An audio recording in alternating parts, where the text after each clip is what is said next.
Tengan ustedes muy buenas tardes. Les damos la bienvenida a este webinar que da inicio a las actividades académicas de la Universidad de las Américas, sede Santiago. Y agradecemos a todos quienes se han sumado a esta conexión. Para darles la bienvenida y contextualizar nuestra actividad, dejo con ustedes a Claudia Pablaza, vicerrector, sede Santiago. Bueno, gracias María José. María José Cabaña, nuestra subdirectora de vinculación con el medio de la sede de Santiago. Bueno, saludar a todos los presentes, a toda la comunidad de la UTLA. Quiero saludar a sus autoridades, a directivos, los académicos, docentes, a los estudiantes que están escuchando, ¿no? A todos los egresados y titulados. También a todos los invitados de distintas instituciones de educación superior del país que nos están escuchando, están presentes ahora. También establecimientos educacionales de Santiago y regiones, como también hemos tenido inscripciones desde el extranjero. Quiero saludar al doctor Ricardo Valenzuela y agradecer que nos haya aceptado nuestra invitación. Bueno, es una alegría poder iniciar esta inauguración de actividades académicas de la sede de Santiago que cuenta con 4 campus en la región metropolitana. Tenemos el campus Providencia, ¿cierto? Santiago Centro, Maipú y La Florida, con más de 18.000 estudiantes. Continuamos en un año distinto, un año con pandemia, un año muy complejo, que ha significado el sufrimiento de mucha gente en el mundo y también de nuestros compatriotas. Mucha gente ha visto el sufrimiento, lo que significa perder un ser querido, un amigo, por ende, sus saludos y la invitación a seguir cuidándonos, a no relajarnos. Estamos en un proceso muy complicado como país y por ende tenemos que seguir, aunque nos cueste en todo esto que es cuarentena, y no relajarnos porque la salud es lo primero. En el caso, esto nos significó también en un tiempo de pandemia tener que rehacer el quehacer. El año pasado fue de la noche a la mañana que tuvimos que cambiar, ¿cierto? Todas las universidades, toda la educación superior, tanto en Chile como en el mundo, a esta forma virtual. Esto nos significó, bueno, y este año partimos ya con una experiencia ya lograda y por ende mucho mejor. Dentro de todo lo malo que significa, obviamente, una pandemia, hay cosas que se tuvieron que adecuar y que significaron un cambio importante con la tecnología, que es obviamente como estamos ahora en este momento en un webinar en forma remota. Eso nos hace poder acceder a relatores expertos de forma internacional, de una forma más rápida, ¿cierto? Gracias a la tecnología. Y por eso tenemos hoy al doctor Ricardo Valenzuela, desde México, pudiendo darnos esta conferencia. Es así como estamos dando inicio a la conferencia Innovación Curricular, Retos para las Instituciones Educativas. Busca contribuir al diálogo y reflexión respecto al quehacer académico, en un espacio que recuerda la responsabilidad que tenemos las instituciones de educación superior de generar plazas y condiciones para instalar la innovación en todas las áreas donde se produce el proceso de enseñanza-aprendizaje.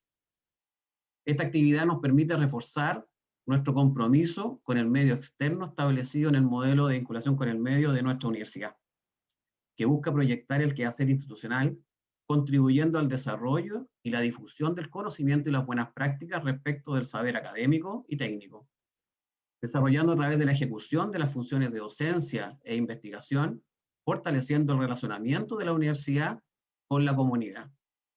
También tributando al proceso formativo de estudiantes, fortaleciendo a la academia y aportando a la actualización de todos los actores y gestores del proceso educativo. Nuestra iniciativa busca fortalecer el programa de investigación, innovación y transferencia, activando nuestro compromiso con la divulgación y el intercambio de conocimientos, aportando un diálogo informado respecto de temas relevantes para el sistema de educación superior y para el desarrollo del país. Nos permite como comunidad educativa reflexionar sobre los propósitos fundamentales de nuestro modelo educativo, aportar al proceso de mejora continua, reforzando sus dimensiones, especialmente la pedagógica, espacio en donde se generan las innovaciones, se establecen las relaciones y se lleva a cabo el proceso de enseñanza-aprendizaje, aportando de esta forma al currículum los estudiantes y sus docentes. No nos cabe duda que con esta inauguración de la actividad académica de la sede de Santiago será un aporte no solo para UTLA, sino para todos quienes nos están presentes, quienes nos acompañan, que de una u otra forma aportan a la educación de este país. Muchas gracias, María José. Agradecemos las palabras de nuestro vicerrector. Comentarles que durante la conferencia el chat de preguntas se encontrará activo y por esa vía pueden canalizar sus inquietudes.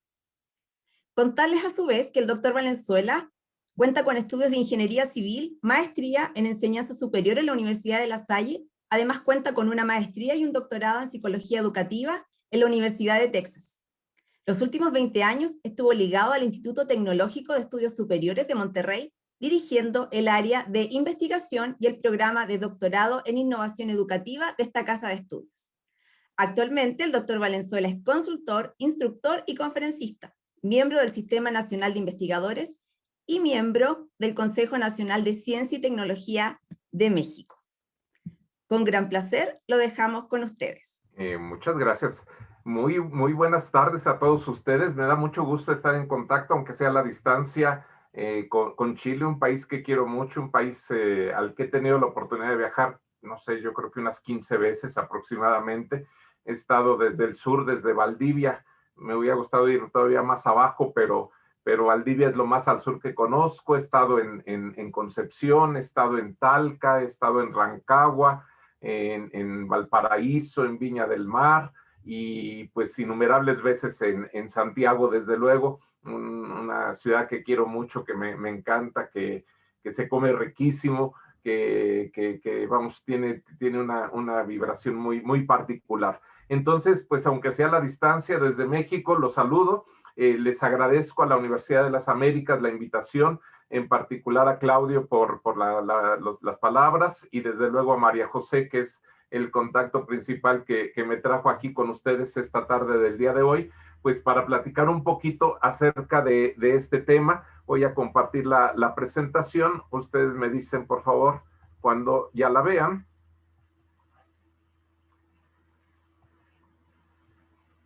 María José, ¿sí la ves? Ya la estamos viendo, Sí, la estimado. Perfecto, excelente. Bueno, el título de la plática del día de hoy es Innovación curricular, retos para las instituciones educativas. La tenía un poquito más larga, pero dije, bueno, si hablo como chileno, que hablan muy rápido los amigos chilenos, pues tal vez la pueda reducir a unos 45 minutos. Entonces vamos a ver si podemos lograr esta meta, este reto de presentar un tema que es importante, porque vamos, se está hablando mucho acerca de innovación educativa en general, pero innovación educativa en general tiene que ver con innovación en la gestión, en cómo se gestiona, se administra, se dirige una institución educativa, innovación en el salón de clases, qué es lo que los profesores tienen que hacer, y este en particular se enfoca a un aspecto fundamental que tiene que ver con los planes, programas de estudio y que se refiere justamente al tema de innovación curricular. Hablé de retos para las instituciones educativas, en realidad es retos para los profesores, para los directivos, porque todos ellos conforman una institución educativa, y voy a dividir la presentación en 7 grandes retos. En algunos casos me entretengo un poquito más, me voy a detener un poco más, en otros casos lo vamos a ver un poco más rápido, pero vamos, en cada uno de ellos podríamos abundar mucho más sobre las implicaciones y las soluciones. El primer reto es lo que yo llamo el reto ideológico. Un autor, un teórico del currículum norteamericano, Shiro, en su libro Curriculum Theory y en visiones conflictivas y preocupaciones acerca del currículum, nos habla de que hay 4 ideologías. Usa la palabra ideología y básicamente las ubica en un cuadrante, en un sistema cartesiano, en donde por un lado está realidad objetiva versus realidad subjetiva, y en el otro usos del conocimiento versus fuentes del conocimiento. Y en estas 4 ideologías, dice Shiro, se atreve a decir, vamos, es una propuesta interesante, dice, vean cualquier plan de estudios, tomen el plan de estudios que ustedes quieran y van a ver cómo puede entrar en alguna de estas 4 ideologías. Por muy innovador que sea, por muy antiguo que sea, en distintos países, si comparamos los planes de estudio, lo que hace Shiro, y para mí ese es el valor, la aportación de este diagrama que les voy a mostrar a continuación, es lograr abstraer la esencia de lo que vendría siendo el currículum, independientemente de los énfasis que se les pudiera dar. El primero es la ideología de la academia. Y esa ideología de la academia nos viene del positivismo francés, es decir, de la concepción de Universidad de Francia, en donde había un énfasis en las disciplinas. Todavía hasta la fecha, no sé cómo están ustedes organizados, pero se habla de departamentos o jefaturas de área, y entonces el departamento de matemáticas, el departamento de física, el departamento de administración, el de mercadotecnia, el de derecho, el de educación, el de humanidades, y como que se dividen todas las disciplinas por áreas, por departamentos. Los profesores se agrupan en esas disciplinas y todo gira en torno a esto que se ha dado a llamar la ideología de la academia.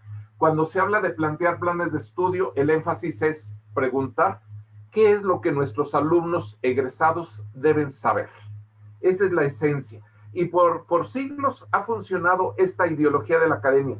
Yo diría que a pesar de que existen otras ideologías actualmente en boga, la ideología de la academia sigue estando subyacente en mucho del trabajo que nosotros hacemos.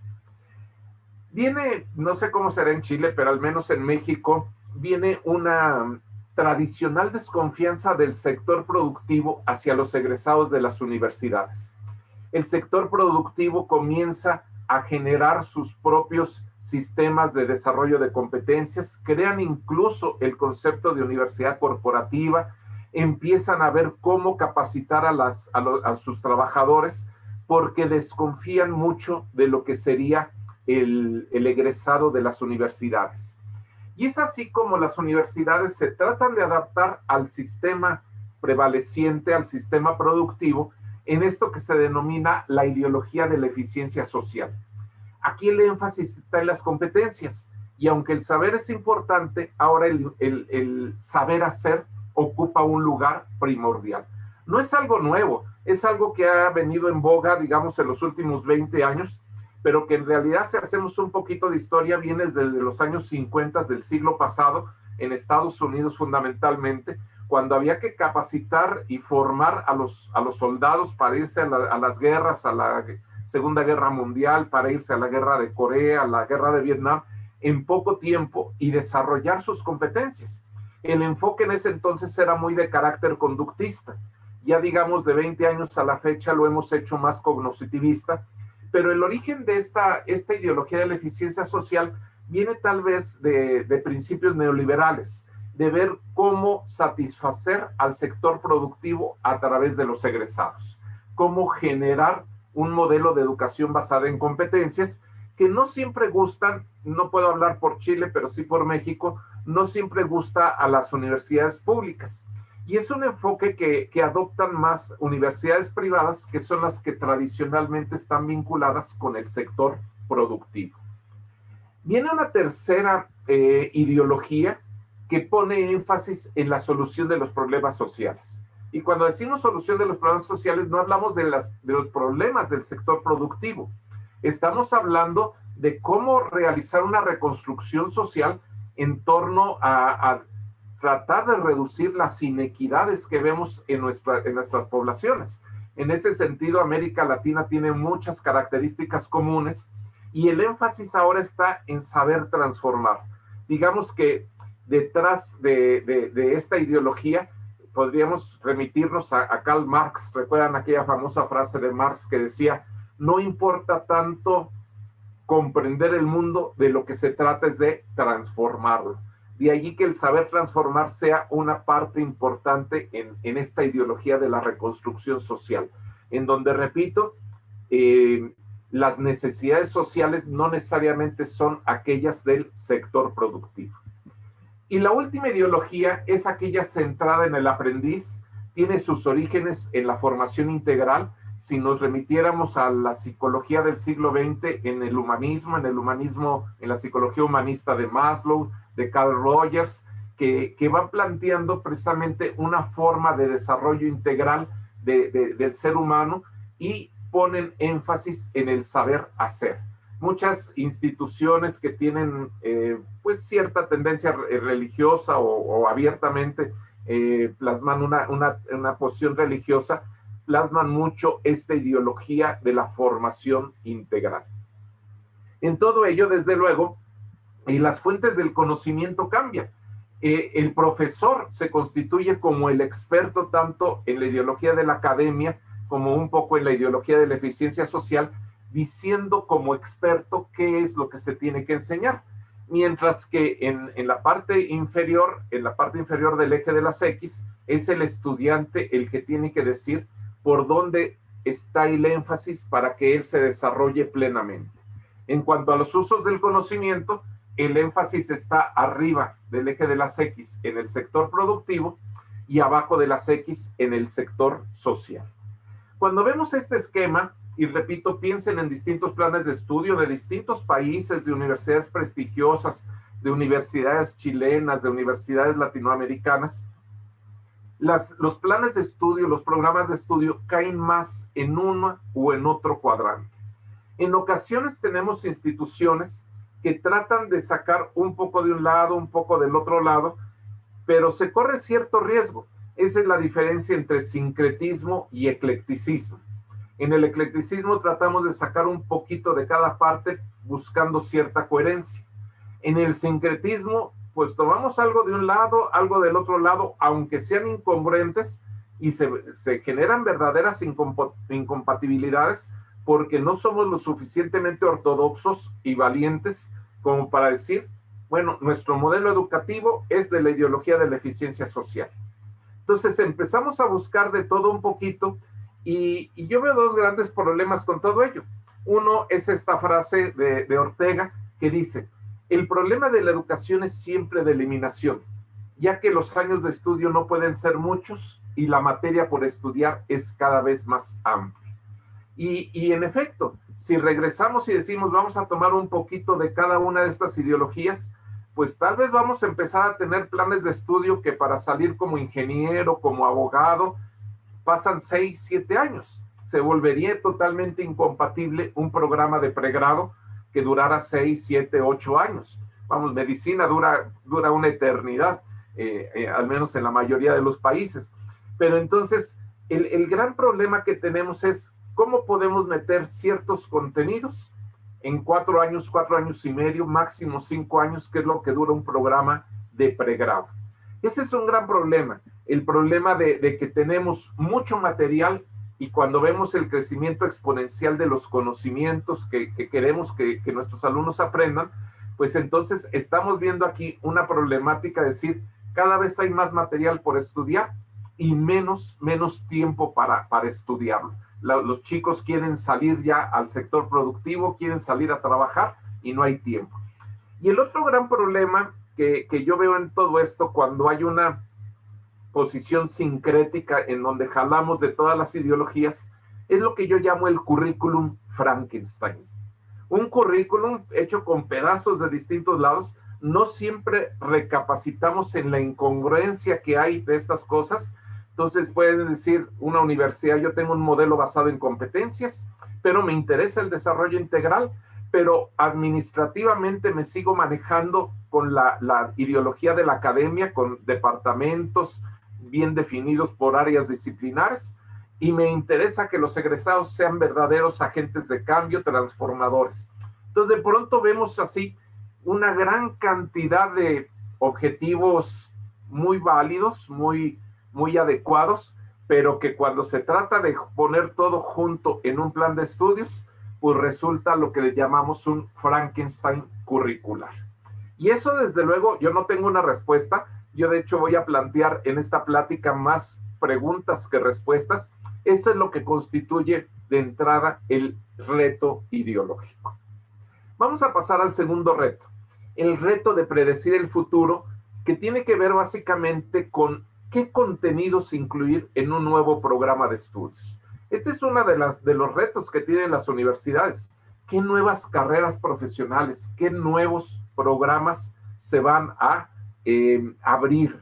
Y para ello hay un video corto. Este video corto viene ya tiene como 8 años. Esta es una versión del 2019, pero se llamaba Did You Know?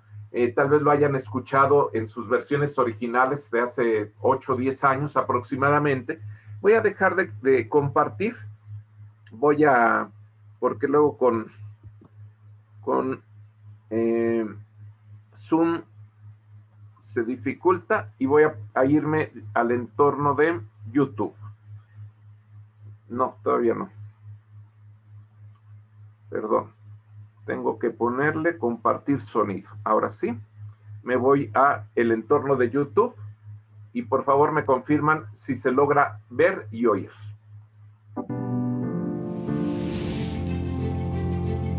Seis.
Muy bien.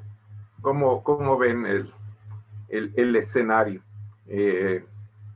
Y cuando pensamos en nuevos planes de estudio, la pregunta, ay, perdón, aquí entró todavía.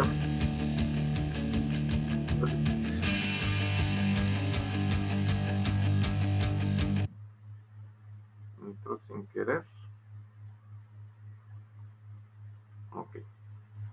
Perfecto. Compartimos otra vez pantalla.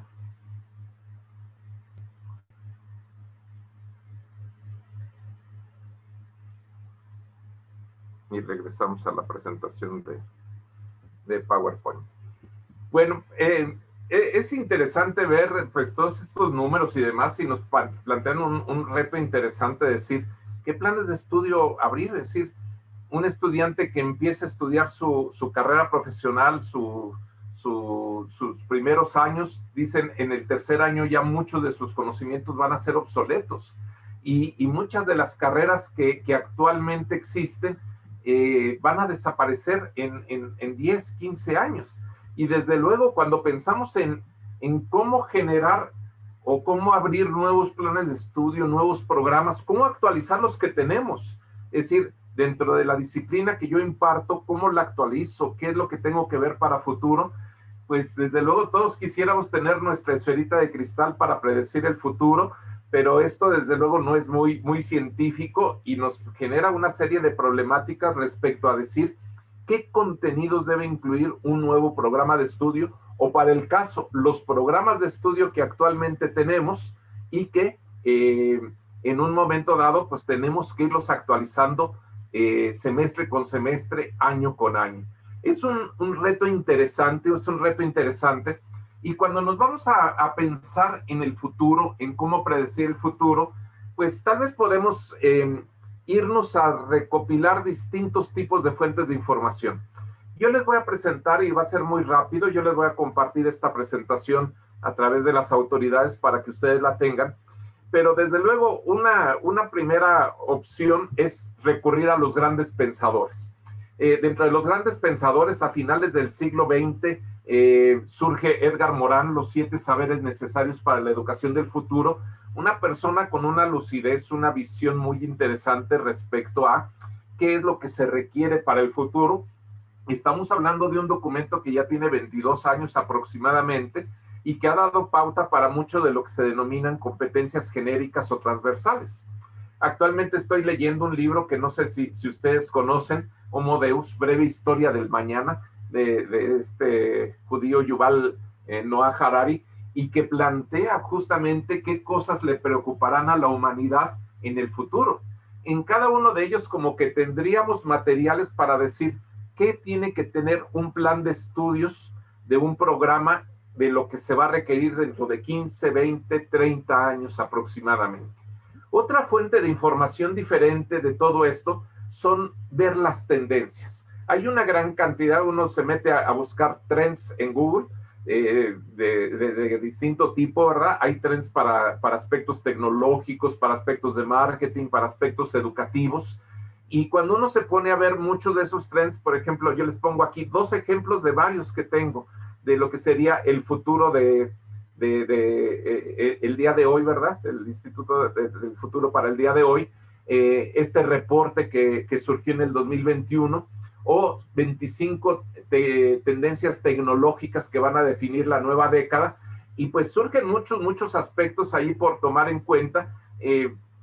Aquí pueden ver algunos de los temas, algunas de las tendencias que se ven, todo esto fundamentalmente en el terreno tecnológico, inteligencia artificial, reconocimiento, trabajo, cultura y juego, aspectos de tecnología para la salud, para la medicina, en política, en gobierno, en seguridad, en muchas cosas.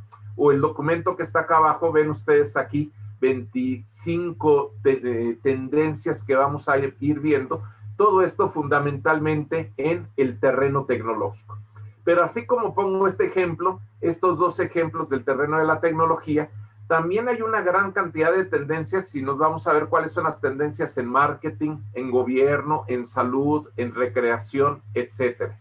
En el campo educativo, si vemos las tendencias en el campo educativo, lo mismo, es decir, hay una gran cantidad de documentos. Yo simplemente comparto aquí 2 con ustedes sobre tendencias que van a conformar, van a darle forma al aprendizaje en el futuro, o futuras tendencias en educación superior. Y vamos, ustedes pueden conseguir a través de estos URLs, de estos links, pueden conseguir los documentos completos, pero se van plasmando distintos tipos de tendencias en torno al campo educativo. No puedo entrar en detalle para ir discutiendo cada uno de ellos, pero son las cosas que muchas veces plantean supuestos expertos en materia de futurología, por así decirlo, y en donde no necesariamente coinciden. la mayor parte de las veces no coinciden respecto a qué es lo que implica esas tendencias a nivel tecnológico, mercadotécnico, a nivel constructivo, a nivel humanístico, a nivel educativo para el futuro. Cuando nos vamos, por ejemplo, a decir, bueno, si estamos formando y queremos generar nuevos programas, ¿cuáles son los trabajos para el futuro? Y basta con que ustedes pongan en Google Works for the Future o Jobs for the Future, van a encontrar una gran cantidad de documentos. Yo aquí simplemente comparto dos, pero encontré pues más de una decena que ya no tenía caso que yo pudiera incluir aquí y decir, bueno, ¿cuáles son esos 14 trabajos para el futuro? Codificaciones, blockchain developer, virtual reality technician, ethical hacker, big data analyst, o el documento de acá abajo, virtual architect, no sé, ¿verdad? Es decir, manager de avatars, ingeniero de clima, en fin, hay una gran cantidad de posibles temas, de posibles cuestiones de decir cuáles van a ser las carreras del futuro. Entonces, hay muchas cosas, fíjense, por ejemplo, esta que dice experto piloto en drones, y me acuerdo de este meme que decía, en el 2009, pues así es como se daba el clima en las ciudades y se iba reportando dónde había ciertos, ¿cómo le llaman ustedes? Embotellamientos, trancos, o no recuerdo cómo le llaman ustedes cuando hay una gran congestión de automóviles. Y tacos, exactamente, ¿verdad? Como los tacos mexicanos, pero diferentes. Y básicamente en el 2019 dice, en solo 10 años, tanto el piloto como el camarógrafo perdieron sus trabajos. Y actualmente con un dron se puede ir reportando todo esto sin necesidad del piloto, sin necesidad del camarógrafo. Desde luego hay un experto en drones que está trabajando con estas cuestiones y que ya los drones se usan hasta para filmar bodas y están los drones ahí revoloteando sobre la cabeza de los participantes para filmar una boda o filmar algún evento político. En fin, vienen muchos cambios interesantes y las universidades sí se tendrían que poner muy al pendiente de decir hacia dónde va el futuro y cuáles serían los programas que tendríamos que estar trabajando. Cuando vemos programas de pregrado para el futuro y vemos cuáles son aquellos verdaderamente innovadores, por ejemplo, aquí en Best Degree Programs o en este otro que es the 10 Best College Majors for the Future, vemos una gran cantidad de programas que ya existen, que se están ofreciendo, ¿verdad? Este corresponde al primero que aparece aquí, programas de pregrado de el Internet de las Cosas, de tecnologías de información para la salud, de Big Data, de inteligencia artificial, y en el caso segundo, farmacología, terapia física, ingeniería eléctrica, sí, es una carrera tradicional, pero sigue vigente. En fin, hay muchos ejemplos que podríamos estar mencionando. Instituciones con programas innovadores, métanse en algún momento a Singularity University y revisen los programas que aparecen allí. O métanse a Emeritus, den clic a cada uno de ellos y van a ver una gran cantidad de programas innovadores que dicen, esto está bien interesante. Muchos de estos programas, vale la pena matizarlo, son programas relativamente cortos, son programas de 6 meses, de un diplomado de 120 horas, no son de toda una carrera profesional, pero de alguna manera están presentes y nos van señalando, pues, cómo va el futuro. ¿Cómo va el presente? En el presente, cuando nos metemos a Wikipedia, yo hice este ejercicio, la Universidad Nacional Autónoma de México ofrece 130 licenciaturas. La Nacional de Colombia, 94 programas de pregrado. La Católica de Chile, 104 programas de pregrado, muchos de maestría y de doctorado. La de Buenos Aires, 85 carreras universitarias. La de Sao Paulo, 229. Donde yo estudié mi doctorado, la Universidad de Texas de Austin, más de 100 grados y 170 títulos de posgrado. En Europa, por tomar algún ejemplo, la Complutense de Madrid, 71 títulos de grado. Imagínense lo que implica cuando un estudiante que está egresando del grado 12, secundaria, no sé cómo le llaman ustedes, nosotros le llamamos en México preparatoria, pero de secundaria, tiene que elegir de un abanico muy, muy amplio de posibilidades. Pues puse aquí caras de preocupación, de decir, y tengo que elegir de estas 120 carreras, de estas 90 posibilidades, hacia dónde voy a dirigir el futuro. Y es que el reto de predecir el futuro no es solo de las universidades, de decir qué nuevos programas voy a ofrecer. El reto de predecir el futuro es para muchos de estos jóvenes que tendrán que 18 años aproximadamente en promedio, de decir qué carreras profesionales voy a estudiar. Imagínense el grado de angustia, de ansiedad que tienen para elegir una carrera, y cuántos de ellos, ustedes deben de tener mejores estadísticas que yo, van cambiando de carrera porque entran a alguna carrera profesional, algún programa en particular, no les gusta y cambian. Y algunos cambian 2, 3 veces porque no encuentran su verdadera vocación, no encuentran algo que realmente los convenza para estudiar en el futuro. Es un reto interesante. Déjenme comentarles, en el TEC de Monterrey, desde hace 7, 8 años se empezó a desarrollar un modelo de trayectorias formativas que le llamábamos TEC 21. Y en ese modelo, precisamente, una de las preocupaciones es, el TEC de Monterrey también tenía cerca de 100 programas que estaba ofreciendo. Es una universidad privada de las más prestigiosas en México y en América Latina, pero era un menú de 120 y tantos programas que se estaba ofreciendo a los estudiantes. Y se dijo, hay que cambiar la forma de trabajar. La manera en que se dijo es, en lugar de abrirles todas las posibilidades, vamos haciendo flexible la elección de una carrera profesional, de un programa. Vamos a abrir de entrada 5, 6 entradas a nivel inicial, lo que le llaman la fase de exploración, y poco a poco, conforme van avanzando, que vayan haciendo un enfoque hacia carreras más específicas, que vayan eligiendo las carreras más específicas, pero no les abrimos el menú de 120 programas de entrada, porque si no les gusta uno, al rato se andan cambiando a otro, y a otro, y a otro. Y poco a poco, después de ese nivel de enfoque, se van especializando y ya van viendo hacia dónde van orientando parte del trabajo que van a hacer. Es un modelo interesante. Ahí tienen en la parte inferior lo que sería el URL para que lo conozcan un poquito más, pero eso les habla precisamente de una innovación, de lo que yo considero una innovación de la institución en donde trabajé 20 años, actualmente ya estoy jubilado, pero en donde me tocó participar mucho en la creación de este modelo TEC 21 y que precisamente pretende ver qué cosas se van manejando a futuro, pero también tomando conciencia de la problemática de muchos jóvenes de 18 años, de lo que implica elegir un programa profesional. 4 reflexiones para concluir este punto. Primero, ¿son las experiencias antes mencionadas aplicables a nuestros países? Cuando yo les presento tendencias, cuando les presento nuevos planes de estudio para el futuro, obviamente mucha de esta información viene de Estados Unidos, viene de Europa, y las necesidades que tienen países latinoamericanos, las que puede tener México, las que puede tener Chile allá con ustedes, pues son necesidades muy distintas. Tendríamos que ver cuáles son nuestras expectativas futuras para nuestro contexto socioeconómico y cultural.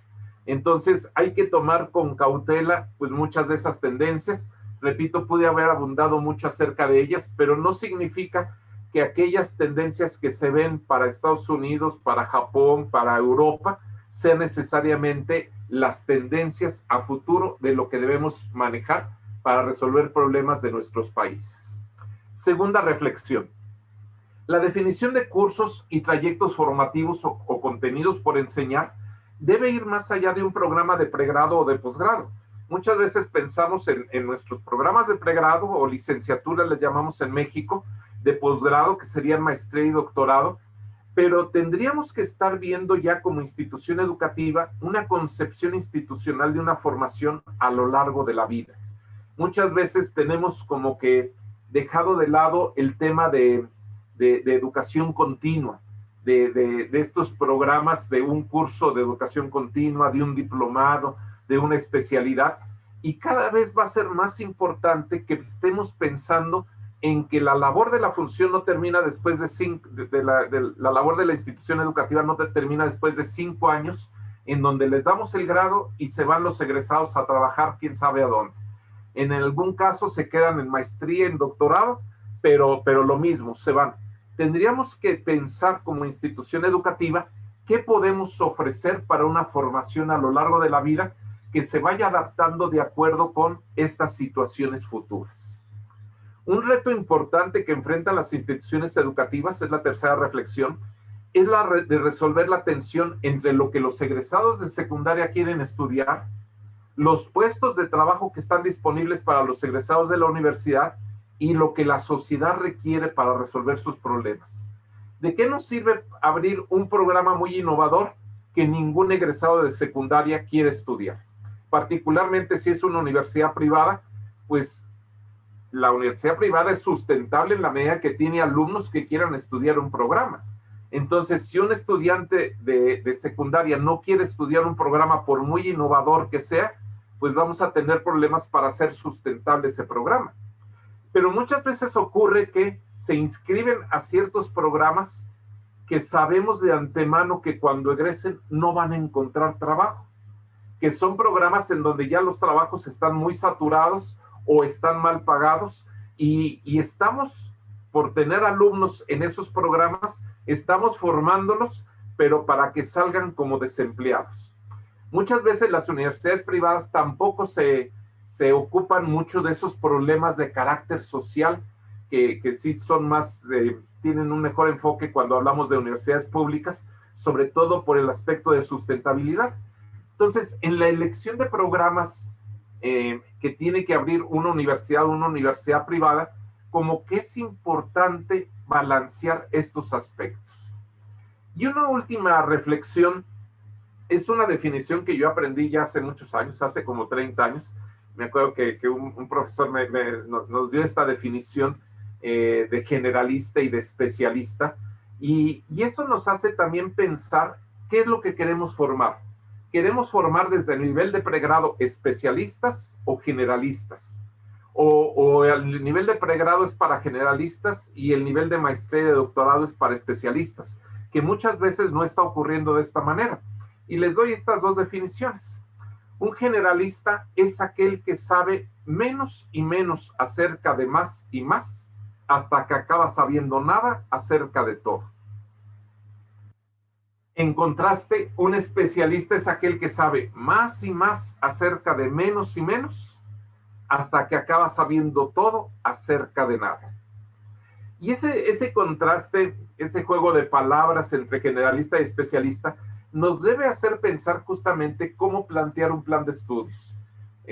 Ya tengo muchas canas. Recuerdo cuando yo estudiaba mi carrera, yo estudié ingeniería, a pesar de que después me dediqué a la educación. Cuando estudiaba ingeniería, pues la ingeniería era una formación generalista, veíamos un poco de todo. Y si queríamos especializarnos, entonces ya nos íbamos a una maestría en estructuras, a un doctorado en estructuras de concreto, estructuras metálicas. Es decir, la especialidad se daba a nivel de maestría y de doctorado. ¿Qué es lo que vemos actualmente? Que muchas veces en una maestría en administración, en un doctorado en administración, vienen lo mismo abogados, que médicos, que ingenieros. Es decir, se convierten los programas de posgrado más en una visión generalista, cuando lo especialista lo tenemos en la base. Y eso, desde luego, pues nos debe de hacer reflexionar sobre qué programas abrir en el futuro y cómo trabajarlos. Pasamos al tercer reto, el reto metodológico. Si el reto de predecir el futuro se refiere a qué contenidos trabajar, el reto metodológico se refiere a cómo enseñar y aprender los contenidos del programa académico.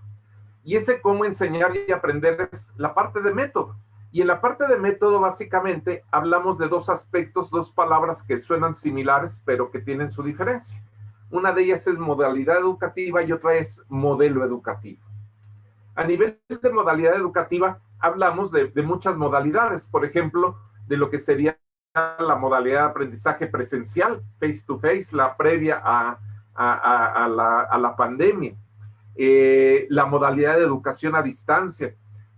A esta le hemos cambiado de nombre y la llamamos modalidad de educación virtual, o también le llamamos modalidad en línea, el online learning. Hablamos de un aprendizaje híbrido o blended learning, que también a veces se traduce como aprendizaje mixto. Hablamos de un aprendizaje móvil, sobre todo con el uso de celulares, de tabletas, de laptops, o de un aprendizaje ubicuo. ¿Cuáles son las diferencias finas entre una y otra? ¿Por cuál optamos cuando hablamos de una modalidad educativa? ¿A qué le estamos, qué es lo que estamos viendo en todo ello? Yo creo que al igual que Shiro nos permite abstraer de programas particulares la esencia de esas 4 ideologías, yo diría que no nos tendríamos que perder en toda esta variedad, en todo este menú amplio de modalidades educativas. Tendríamos que sentarnos a ver y ver entre opuestos. ¿Qué tanto voy a tener un porcentaje de presencialidad o a distancia? Que habla precisamente de espacio físico. Los puntos en azul son arbitrarios. Yo puedo decir, en época de pandemia, este punto azul está hasta la derecha, es 100% a distancia. En la época prepandemia, este punto azul estaba muy cercano a lo presencial. Pero cuando hablamos de no nada más de espacio, sino de tiempo, ¿qué tanto quiero tener un modelo sincrónico versus asincrónico? Sincrónico es tener una serie de sesiones de Zoom y saturar a los estudiantes con sesiones de Zoom, versus asincrónico, dejar cierta libertad de tiempo para que las personas respondan en algún foro, en algún medio. ¿Qué tanto los contenidos son independientes o seriados? Que esto nos habla de la flexibilidad del currículum. Básicamente, ¿qué tanto, por ejemplo, en contenidos seriados, yo no puedo estudiar ecuaciones diferenciales si antes no sé cálculo diferencial integral?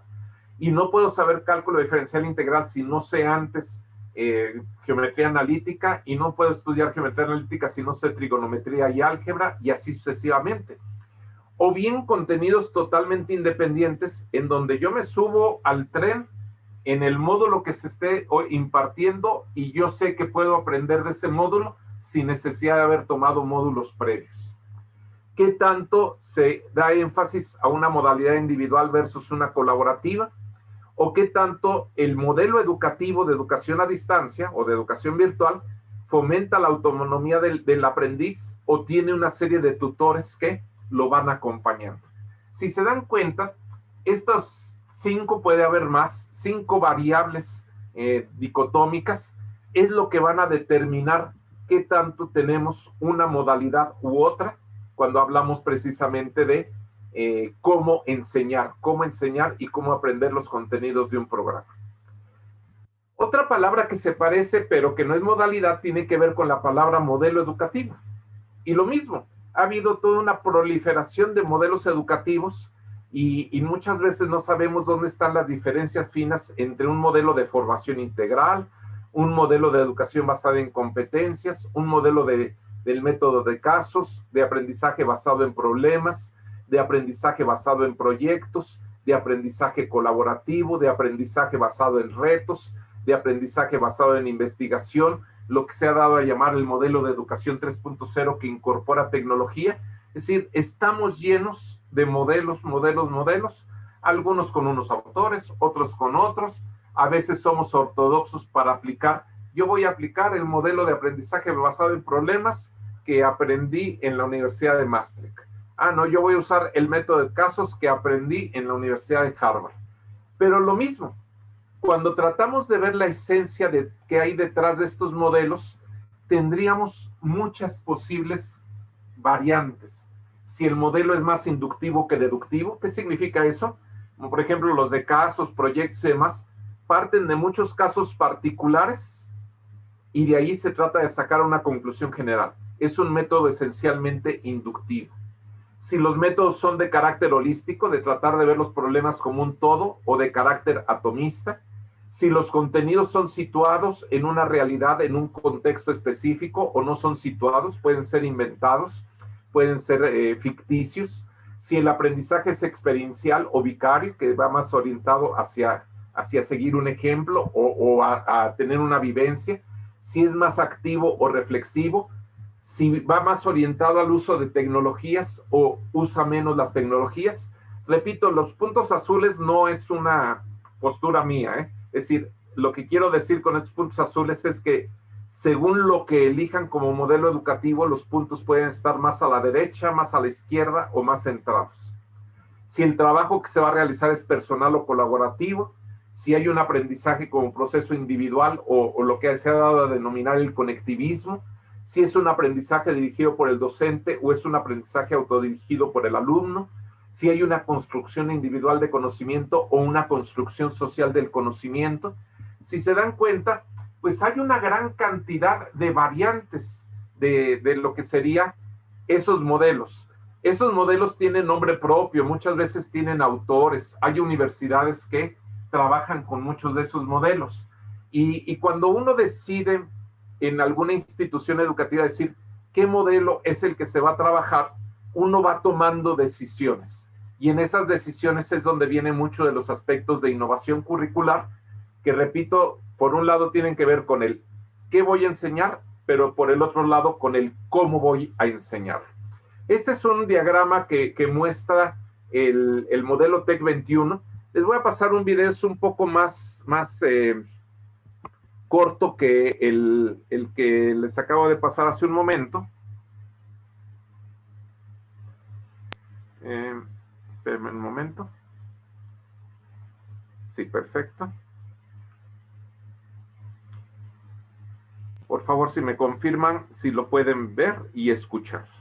El modelo educativo TEC 21 es único, disruptivo y flexible. Está diseñado para que liberes tu potencial.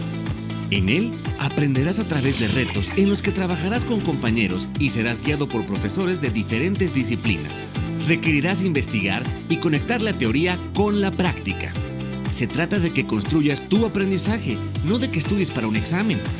De que desarrolles conocimientos, habilidades, actitudes y valores que se queden contigo. Bajo este nuevo modelo, desarrollarás diferentes competencias, unas enfocadas al área y a la carrera que elegiste y otras indispensables para ser un líder transformador en cualquier ambiente en el que te desenvuelvas. Tu plan de estudios dentro del modelo TEC 21 se divide en 3 etapas: exploración, enfoque y especialización. En la exploración, eliges una entrada y experimentas retos que te darán una visión panorámica del área. En la etapa de enfoque, profundizas en temas y contenidos de tu carrera. Y en la especialización, eliges en qué te quieres concentrar, ya sea a través de concentraciones, prácticas y/o programas nacionales o internacionales. Tu plan de estudios tiene nuevos componentes que son muy innovadores, como los bloques, que están integrados por un reto y módulos de aprendizaje combinando la teoría y la práctica. También vivirás la Semana TEC, que son experiencias intensas y de corta duración que fortalecerán tu perfil como líder. En tu 6º o 7º semestre vivirás el Semestre TEC, donde personalizarás tu carrera con opciones disponibles en tu campus, en otros o a nivel internacional. Además, en esta gran aventura siempre tendrás compañía. Serás parte de una comunidad estudiantil, donde conocerás grandes amigos y desde el primer día tendrás un mentor, un asesor académico y un peer mentor que te van a apoyar y orientar a vivir la mejor experiencia en el TEC. ¿Qué esperas para vivirlo? Ven al TEC, explora, elige, libera tu potencial transformador.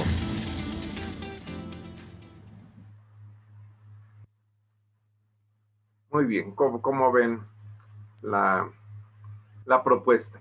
Es una propuesta que involucró pues muchas pruebas de ensayo y error, que apenas tiene, ya lo están viendo, perdón, el PowerPoint.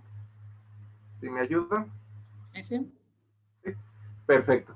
Que implicó mucho ensayo y error, que está apenas funcionando, lleva 2 años funcionando, pero que implicaba muchos cambios respecto simplemente a los profesores. Ya no es los profesores dando cierto número de clases frente a los grupos, porque ya no hay materias. Es un programa donde ya no hay la materia o la asignatura como la conocíamos. Los profesores ahora su carga de trabajo se reparte dependiendo de si tienen una función u otra, y tienen distintas funciones. Unos van acompañando a los estudiantes, otros diseñan el reto, otros consiguen a un socio formador que es un dueño de una empresa. En fin, es un modelo que va cambiando varias cosas y es donde viene precisamente el aspecto, el reto de una innovación metodológica en todo este proceso. Podríamos hablar mucho al respecto, pero ya voy un poco colgado en tiempo. Vamos a pasar al cuarto reto, que es el reto transformacional.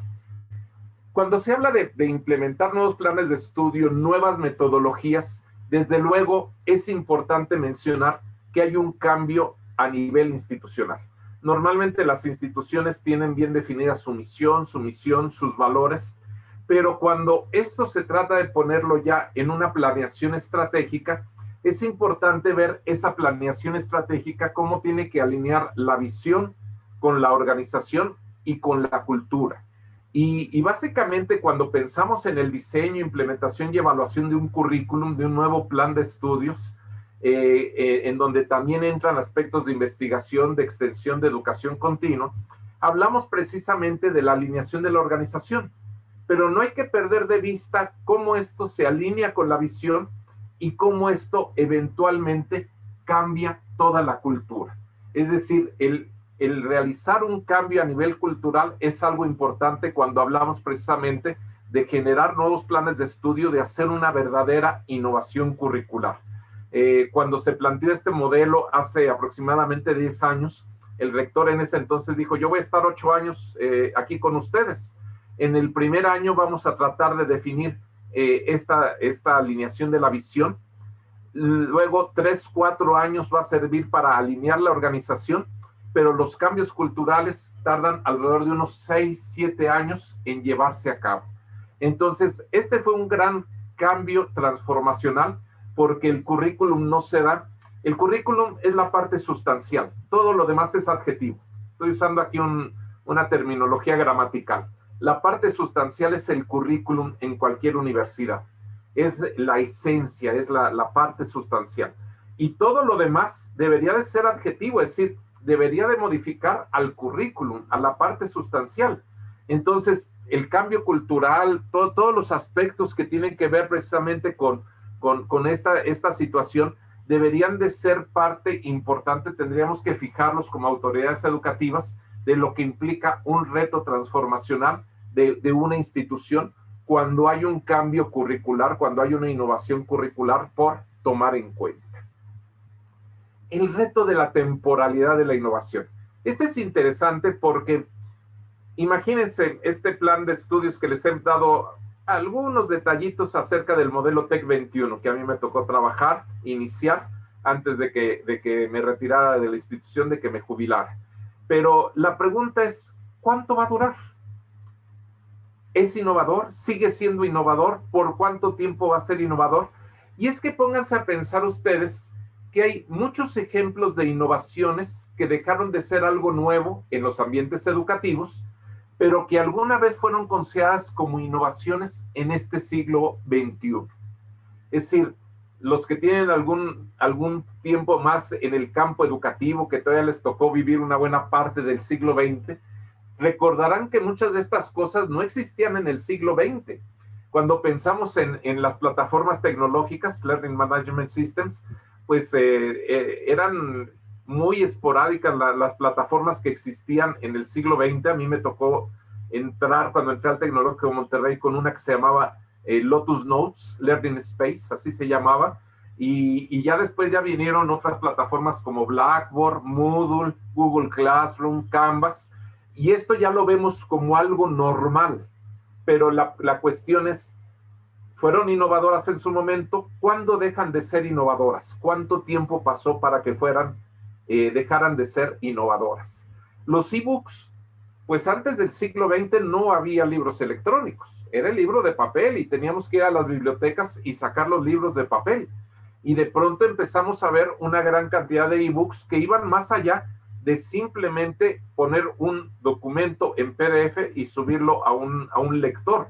Es decir, hay ebooks interactivos, ebooks que tenían videos, que tenían interacción, que tenían diccionarios y que podíamos conectarnos, pero esto es algo que viene de este siglo y que tendrá alrededor de unos 14, 15 años aproximadamente. No se diga las bibliotecas digitales o virtuales. La primera biblioteca que tuvo el TEC de Monterrey a nivel digital, biblioteca digital, fue del 2003. Antes de ello era la biblioteca con libros físicos, con revistas físicas, y poco a poco se empezaron a comprar muchas bases de datos. Hay muchas bibliotecas digitales que existen y que son basadas en bases de datos abiertas, que no tienen costo, pero, por ejemplo, cuando yo veo la biblioteca del TEC de Monterrey, que tiene más de 170 bases de datos, muchas de ellas de paga, hablamos de un mundo de información que eso no existía el siglo pasado. Actualmente lo vemos ya como algo normal, ya no se ve como algo innovador. Es algo que damos por hecho, después de que 13, 14, 15 años que las vemos en nuestro medio. La comunicación asincrónica, esta sesión de Zoom, era impensable a principios del siglo XXI, cuando no había banda ancha, cuando la banda era muy delgadita, cuando enviar un documento de 1 megabyte podía llevar toda una noche, y eso sí es que no se caía el sistema, y poco a poco la banda fue ampliándose, hubo más banda ancha. Todavía a veces tenemos problemas de comunicación sincrónica, pero actualmente podemos estar conectados con, veo aquí 152 participantes, al menos en esta sesión de Zoom, y podemos tener una interacción que esto era impensable en el siglo pasado. En el siglo pasado podíamos manejar mensajes a través de Skype.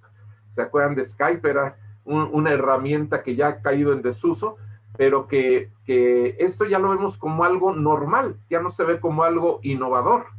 El mobile learning, el usar nuestros dispositivos móviles y la gran cantidad, los cientos o miles de apps que existen, es algo que ya vemos muy común y corriente, pero que no existían pues antes de los teléfonos inteligentes, que estamos hablando que del 2005, 2006, ya no recuerdo cuándo surge el primer iPhone, que se presume como un teléfono inteligente. Había algunos que se conectaban a web, pero estamos hablando de que ha habido un gran cambio.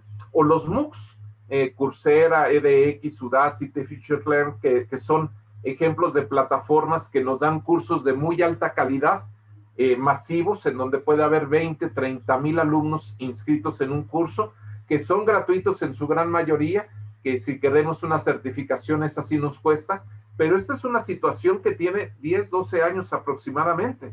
Entonces, cuando pensamos todo esto, en el caso del currículum, de la innovación del currículum, que dijeran la Universidad de las Américas quiere innovar en el currículum, la pregunta que nos haríamos es, ¿cuándo deja de ser ese currículum una innovación y se convierte en un programa establecido dentro de la universidad? Un programa más de los muchos que hay. ¿Cuánto debe durar la implementación de un currículum innovador antes de emprender con otra innovación? Yo no puedo pensar en el modelo TEC 21, que tiene 2 años de funcionar de manera continua. ¿Cuándo va a ser el momento en donde digan, vamos a generar un nuevo innovador plan de estudios, un nuevo programa educativo? ¿O cómo impacta la innovación curricular continua en la sustentabilidad económica de la institución educativa? Porque no es lo mismo, vamos, no es fácil y se requiere invertirle mucho dinero a nuevos planes de estudio, a innovaciones curriculares, cuando no sabemos cuánto tiempo van a ser innovadoras. Y ese es el reto de la temporalidad de la innovación. Tenemos que tomarlo en cuenta porque las cosas van cambiando y cuando las cosas ya se establecen, digamos, con una cierta dinámica, es cuando ya dejan de ser innovadoras. Me voy muy rápido, estamos sobre tiempo. El reto de la certificación. Las universidades han sido sistemas hegemónicos para la otorgación de títulos. Por tradición, pues nos han dado títulos, ahí se ven 3 ejemplos de títulos. Sin embargo, el certificado tradicional, es el título universitario, tanto sea de pregrado como por posgrado, es dado con el reconocimiento de validez de que, ante un Ministerio de Educación, de que la institución puede dar ese tipo de grados. Y muchas veces va vinculado con tratados internacionales. Sin embargo, el cuestionamiento del valor real de los títulos universitarios se empieza a poner en duda. Y se empieza a poner en duda porque es cada vez más difícil escalar en clase social cuando uno tiene un título. No solo eso, los títulos van perdiendo como si fueran la leche, empiezan a tener fecha de caducidad. Yo estudié ingeniería civil, pero nunca ejercí la carrera de ingeniería civil, me dediqué a la educación. Y bien sea por falta de experiencia profesional o por falta de procesos de actualización, no he logrado, no soy capaz siquiera de construir la casa del perro. Yo estudié ingeniería civil en construcción, pero actualmente mi título ya debe decir está caducado, ya no funciona, ya no sirve para que esta persona ejerza esta profesión. Y eso nos lleva justamente a que ha habido toda una serie de credencializaciones alternativas. Entre esas credencializaciones alternativas, certificados de cursos y diplomados de educación continua, lo que se llama educación no formal, ofrecidos por universidades en las áreas de educación continua, de extensión, no sé cómo le llaman ustedes en su universidad, y que dan ese tipo de certificados. Hay programas de formación para el empleo impartidos por los centros de capacitación o las universidades corporativas de una empresa. Hay certificados de competencias por organismos oficiales. En México hay una cosa que se llama Conocer. Hay certificados de competencias específicas, por ejemplo, las otorgadas en bootcamps, que es algo que está muy en boga, y que las dan Microsoft o Intel para certificar, por ejemplo, el uso de Excel o el uso de alguna herramienta en particular de estas compañías tecnológicas. Hay la certificación de cuerpos colegiados, por ejemplo, de asociaciones profesionales, como medio para asegurar la actualización de los conocimientos del profesionista o como requisito para que el profesionista pueda ejercer ciertas funciones de la profesión. Los médicos tienen que certificarse, al menos en México, cada 3, 4, 5 años. Si yo voy a ser un constructor perito, necesito certificarme y mantenerme actualizado. Los contadores, cuando hacen ciertos tipos de auditoría, requieren ese tipo de certificaciones. Hay los cursos masivos también. Estas herramientas Coursera, edX, ofrecen cursos y certifican cursos. Y está esto que se ha dado a llamar las microcredenciales, que las dan las universidades u otros organismos, micro y nanogrados o insignias digitales. Entonces, estamos viendo una revolución en la forma de esa credencialización alternativa que pone en entredicho al sistema hegemónico de la universidad como el único proveedor de un título profesional. ¿Cómo se va a documentar esto? No lo sé. Cada vez más vamos a ir viendo esto que surge de las criptomonedas, pero que es lo que se denomina el blockchain. A través del blockchain, que son cadenas de caracteres electrónicos que son compartidas, se puede ir construyendo un currículum de formación, de certificaciones, dadas desde el título de la universidad hasta un título o un diploma de Coursera, hasta una capacitación que se me dé en el trabajo, y de esa forma yo voy teniendo un currículum que no pueda ser inventado, que no pueda ser falseado, porque está a través de estas blockchain, de estas cadenas de bloques, y que de alguna forma pues le dan certidumbre a quien va a contratar, porque está viendo esta herramienta tecnológica. El Tecnológico de Monterrey, aparte de ofrecer sus títulos en papel, ya se los da en blockchain a sus estudiantes la certificación. En fin, rápidamente el último reto, la acreditación de los programas. Este es un proceso de acreditación tradicional, no sé cómo sea es CNA o cómo se llama, el Consejo Nacional de Acreditación allá en Chile, si no mal recuerdo. No sé si este sea un proceso más o menos estándar, pero cuando pensamos precisamente en generar programas innovadores, hay que entender que seguimos dentro de un sistema de acreditación de programas, y la acreditación la definimos no como otra cosa más que la certificación que una institución, de que una institución es un organismo certificador de calidad. En el caso de Chile, entiendo que es la CNA la que acredita a los programas. Entiendo que tienen ustedes una acreditación de 4 años, si no mal estoy, que vence en el 2023, según leí en algún lado. Corríjanme si estoy mal, pero es una forma de certificar que la UDLA es un organismo certificador, es decir, que puede dar títulos. Y lo que está diciendo es que esos títulos son títulos de calidad, que detrás de esos títulos hay una calidad educativa que la institución brinda a sus estudiantes. Y esa calidad educativa implica el uso de estándares de calidad, estándares que van de procesos y de resultados. Pero entra el tema de innovación, e innovación es hacer, por definición, las cosas de una manera distinta a lo estándar. Cuando quiero innovar, digo, no quiero hacer las cosas de la misma manera, quiero hacerlas de una manera diferente. Y es ahí donde nos preguntamos, y ese es el último reto, si son los estándares de calidad una camisa de fuerza para la innovación.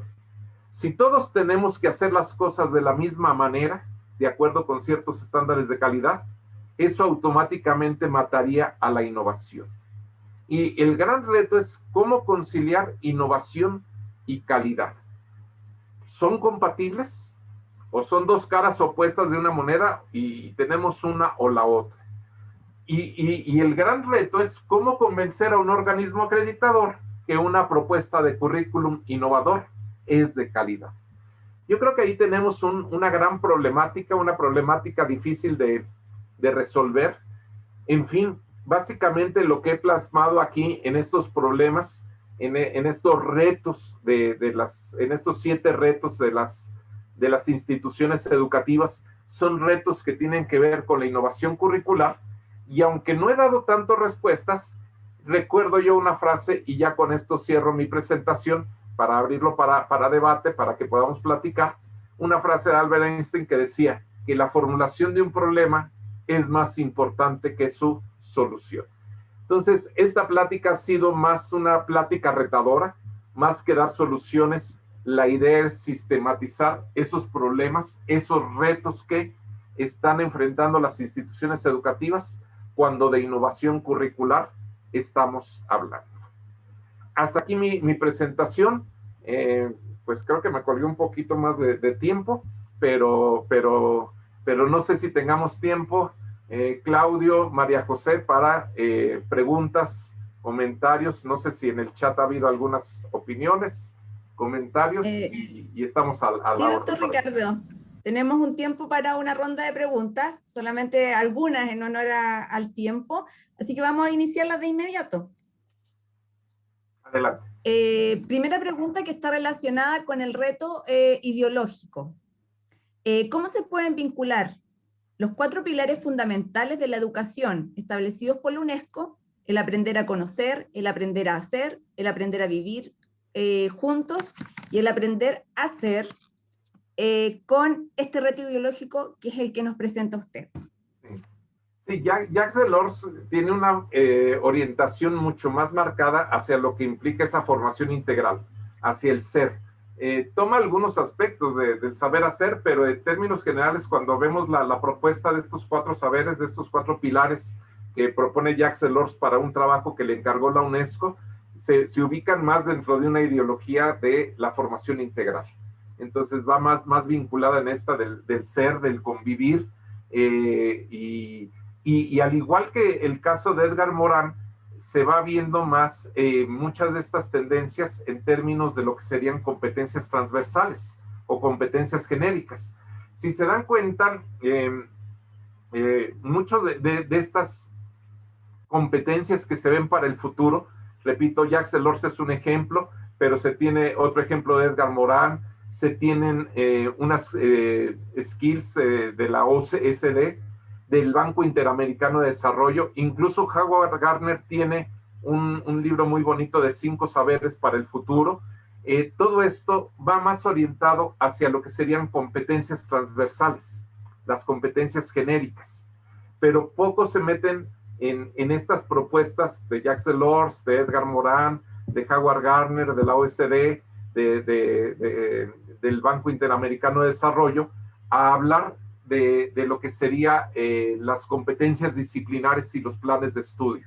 Entonces, esas competencias transversales, desde luego, pueden estar presentes en cada una de estas 4 ideologías, ¿sí? Son transversales y en ese sentido están presentes en todo ello.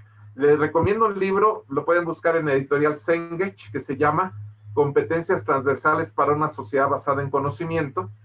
Y ese libro, yo soy el editor, digamos, de ese libro. Pueden buscarlo por mi nombre. La editorial es Cengage. Y ahí precisamente se habla mucho de esta presencia de estos casos. Jacques Delors, Serge Morin, los conozco todos muy bien, ¿verdad? Porque los trabajamos, incluso se me olvida, el proyecto Tuning de Europa también hablaba mucho sobre competencias transversales, pero todas estas ideas de competencias transversales son transversales, es decir, no son propiamente disciplinares. En ese sentido, no entran dentro de estas 4 ideologías, ¿sí? O entran transversalmente en todas ellas. Perfecto.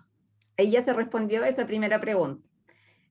Como segunda pregunta, tenemos ¿cómo es posible articular la tecnología educativa y la innovación microcurricular, entendiendo que el diseño de programas y planes de estudio a una realidad presencial? A ver, repítala por favor, porque está muy complicada. ¿Cómo sería posible articular la tecnología educativa y la innovación microcurricular, entendiendo que el diseño de programas de estudio y de planes se dan en una realidad presencial? Claro. A ver, no estoy muy seguro de entender toda esta mezcla de términos. Si se dan cuenta, en mi presentación evito hablar mucho de tecnología, no porque no sea importante. Viniendo del Tecnológico Monterrey, la tecnología es omnipresente en muchas cosas. Está presente siempre en muchas de las cosas que se hacen, y la tecnología es importante. Lo que, al evitar hablar de tecnología en mi presentación, lo que quiero hacer énfasis es que no toda innovación requiere usar tecnología. Así como no siempre el usar tecnología implica que seamos innovadores. ¿Sí? Cada vez la tecnología está más presente en lo que hacemos. Entonces, le ponemos a las palabras learning o aprendizaje, le ponemos siempre prefijos. E-learning, aprendizaje electrónico. Blended learning, B-learning, aprendizaje híbrido. Mobile learning, ¿sí? Que sería aprendizaje móvil. U-learning, aprendizaje ubicuo. Pero, a ver si no estoy usando una palabra inadecuada. ¿Saben lo que es el P-learning? P-learning. Claudio, ¿no? María José. No sé cómo le llaman ustedes. A lo mejor tendría que usar la palabra T-learning, T-learning, ¿verdad? Porque no sé cómo le llaman ustedes en Chile. Pero en México le llamamos el aprendizaje basado en el pizarrón, en la pizarra o en el tablero. No sé cómo le llaman ustedes. Pizarrón. ¿Cómo? Pizarrón. ¿Pizarrón? En el pizarrón. Entonces, el P-learning, como que ahora lo escuchamos como un absurdo. La tecnología del pizarrón está tan inmersa dentro de nuestro diario quehacer que ya no le llamamos P-learning, ya le llamamos en el sistema presencial el aprendizaje basado en el pizarrón. A lo que voy con todo esto es que más que pensar en esos adjetivos que le ponemos a learning, tendríamos que pensar en learning, punto. Quitarnos de muchos de esos adjetivos. ¿Por qué? Porque la tecnología ya ha dejado de ser nueva tecnología.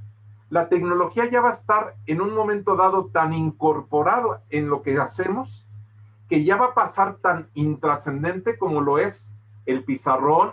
¿Se acuerdan todavía de los proyectores de acetatos? Los que tienen canas tal vez lo recordarán. O los proyectores de cuerpos opacos. Es decir, las tecnologías van a ir y venir. Es decir, ya van a ser parte del diario quehacer. Entonces, hagamos las cosas presenciales, las hagamos 100% a distancia o híbridas. Híbrida significa que puede ser 20% presencial y 80% a distancia, o 40-60, u 80 presencial y 20 a distancia, o 50-50. Y si usamos las tecnologías, las podemos usar siendo totalmente presenciales o estando totalmente en línea. Entonces, yo lo que les diría, profesores, vamos a quitarnos de tanto adjetivo y concentrarnos en lo sustantivo, en el aprendizaje. Esa sería tal vez la parte importante y pensar que las innovaciones tienen que ir más allá de si incorporo o no tecnología en un proceso educativo. Claro que la podemos incorporar, pero las tecnologías a final de cuentas son herramientas. Y las herramientas, tenemos que tener un menú de herramientas para saber cuándo usar, qué herramientas hay, cómo utilizarlas y cuándo y dónde utilizarlas. ¿Sí? Yo tengo un dicho que dice que si en mi caja de herramientas lo único que yo tengo es un martillo, a todo le veo cara de clavo. Y eso significa que si yo tengo un tornillo, lo voy a tratar de meter a punta de golpes porque lo único que conozco es el martillo. ¿Sí? No uso desarmadores porque no lo conozco, lo único que conozco es el martillo. ¿Sí? Y entonces, el gran problema que tenemos es, tenemos una gran cantidad de herramientas tecnológicas, hay que saber qué herramientas hay, cuándo utilizarlas, cómo utilizarlas, dónde utilizarlas. Herramientas que funcionan bien en un contexto pueden no funcionar bien en otro contexto. ¿Sí? Hay que saber en ese toolbox, en esa caja de herramientas, qué herramientas vamos a utilizar. Y ese va a ser nuestro gran reto como profesores. Pero la tecnología es una herramienta más como lo fue el pizarrón, la tiza, o no sé cómo le llaman ustedes, GIS, tiza y pizarrón, ¿verdad? Entonces, es una tecnología como lo fue en otra época el papel, el lápiz, que ya muchas veces ya nadie sabe escribir con lápiz, con pluma, y vamos, las tecnologías se van a ir incorporando. No sé si estoy respondiendo la pregunta de la maestra, o la pregunta que se plantea, pero sí quiero hacer esa reflexión en torno a la tecnología y al currículum. ¿Sí? Perfecto. Y nuestra última pregunta en honor al tiempo. ¿Cómo la innovación desde la tecnología de la educación impacta los aprendizajes y la formación de los futuros profesionales? ¿Esto depende de los planes de estudio o de la docencia impartida en el aula? Sí. A ver, hay dos definiciones de innovación. Una simplemente la define como algo nuevo. Si la definimos como algo nuevo, yo lo que les diría es, no todo lo nuevo por ser nuevo es bueno, así como no todo lo viejo por ser viejo es malo o obsoleto. Ahí de alguna forma es una autoconfesión, porque yo ya estoy viejo, ya tengo muchas canas, pero no creo que sea algo malo, ¿de acuerdo? Pero hay otra definición más positiva de innovación. Innovación es aquello que da un valor agregado a un proceso o un producto con un fin determinado. Entonces, cuando definimos innovación de esta manera para fines de un proceso educativo, la pregunta que tenemos que hacernos siempre es, ¿qué tanto esta innovación que estoy poniendo en una clase o en toda una materia o con todo un grupo está contribuyendo a dar valor agregado al trabajo que estoy haciendo? Y ese valor agregado en términos de indicadores, el principal es el aprendizaje de los estudiantes. Puede haber otros valores agregados, por ejemplo, en la eficiencia, que tanto aprenden en un menor de tiempo. Pero cuando pensamos justamente en innovación, siempre tenemos que decir qué valor agregado va a dar a el trabajo que estamos haciendo, al aprendizaje, a la enseñanza, a ciertos indicadores que son claves, al manejo del tiempo, a la economía de recursos. Es ahí donde viene, digamos, la parte clave de la innovación. ¿De acuerdo? Entonces tendríamos que ver cómo usar innovaciones de carácter pedagógico e innovaciones de carácter tecnológico y cómo mezclarlas. ¿Cómo voy a usar, por ejemplo, aprendizaje basado en proyectos con algún tipo de tecnología, como podría ser tecnología en la nube o tecnología de otro tipo, ¿sí? Y cómo las fusiono para enseñar cierta unidad? Ese es parte de un reto importante, y ese reto tiene que ver desde luego con cómo vinculamos cosas aparentemente inconexas, pero también muy importante, con qué tanto invierta la institución en formar a los profesores para que puedan desarrollar esas cuestiones creativas que se conviertan en innovaciones y que eventualmente esas innovaciones puedan ser escalables para toda una institución educativa. Yo creo que los profesores dentro del salón de clases innovan, pero la cuestión es, de allí hay un proceso de escalamiento como para decir, esto se puede aplicar para todo este programa educativo, para toda la universidad, para todos los campus de la UDLA, Y ese escalamiento hay que tenerlo con cuidado, hay que ver cómo trabajarlo. Es un proceso gradual. Entonces hay aspectos de formación por tomar en cuenta, de escalamiento, de muchas cosas para cuando hablamos de la innovación ya directamente en el salón de clases. ¿De acuerdo? Perfecto. Ahí ya fueron respondidas algunas de las preguntas en honor al tiempo. No podemos seguir discutiendo más. Antes de despedir esta jornada, quiero dejar con ustedes a nuestro vicerrector, quien va a compartir las palabras al cierre. Primero que todo, un agrado, doctor Ricardo Valenzuela, de tenerlo, de escucharlo. Creo que ha sido un gran aporte sobre todo en el proceso en que estamos todas las universidades, y quedamos con un gran desafío de sobre todo lo que vimos en el futuro. Estos jóvenes que están convergiendo, estas 4 generaciones, como señalaba, y sobre todo las próximas que se vengan. Realmente es una relación bastante compleja, y sobre todo que vamos a tener que estar toda la universidad a la altura de los futuros profesionales. Me recuerdo una vez nuestra psicóloga, una psicóloga que nos hacía una presentación, no sé si la conoce, Amanda Céspedes, que decía que los futuros psicólogos tenían que estar pensando en cómo iban a funcionar los cerebros de los actuales jóvenes en función de todo lo que hoy día están interactuando con las tecnologías, que no va a ser lo mismo cómo funcionan. Creo que es un gran desafío en todas las áreas del saber, y la verdad que nos quedamos con un gran desafío, pero creo que lo más importante es que quedamos muy motivados, con muchas ganas.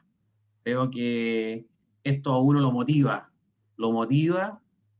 a seguir trabajando. Creo que son grandes desafíos y por ende es una gran motivación. Quiero agradecer, Ricardo, su presencia, el que haya estado acá, creo que con una claridad absoluta de toda su presentación, y también saludar a todos los presentes, aprovechar de despedirme de todos los presentes, agradecer también la presencia, y no está de más a cuidarse, considerando lo que estamos viviendo. Todo lo que estamos hablando no tiene sentido si no hay salud. La salud es lo primero, desde ahí viene todo. Así que aprovecho de agradecer y saludarlos a todos. Bueno, por lo que a mí me toca, Claudio, si me permites unas palabras, muchas gracias por la invitación. Es un honor para mí, y más que este es el kick-off, el punto de partida de este año escolar o semestre, no sé cómo le llame, en donde están arrancando actividades. Entonces es todo un reto para mí, un honor estar aquí presente, y repito, siempre con el cariño que le tengo a Chile, que pues siempre me han tratado de maravilla cada vez que voy allá. Entonces ojalá que haya más oportunidades de platicar, de estrechar, de ver proyectos comunes, y estamos a la orden para lo que venga. Gracias por la invitación. Desde luego a María José, que fue mi primer contacto, y un gusto estar aquí con ustedes. El mayor de los éxitos en este nuevo año escolar. Muchas gracias, doctor Ricardo Valenzuela. Como institución le damos las gracias. Le damos las gracias a todos quienes se han conectado en este webinar. Les agradecemos su presencia y esperamos contar con ustedes en próximas oportunidades. Así que tengan todos ustedes muy buenas tardes.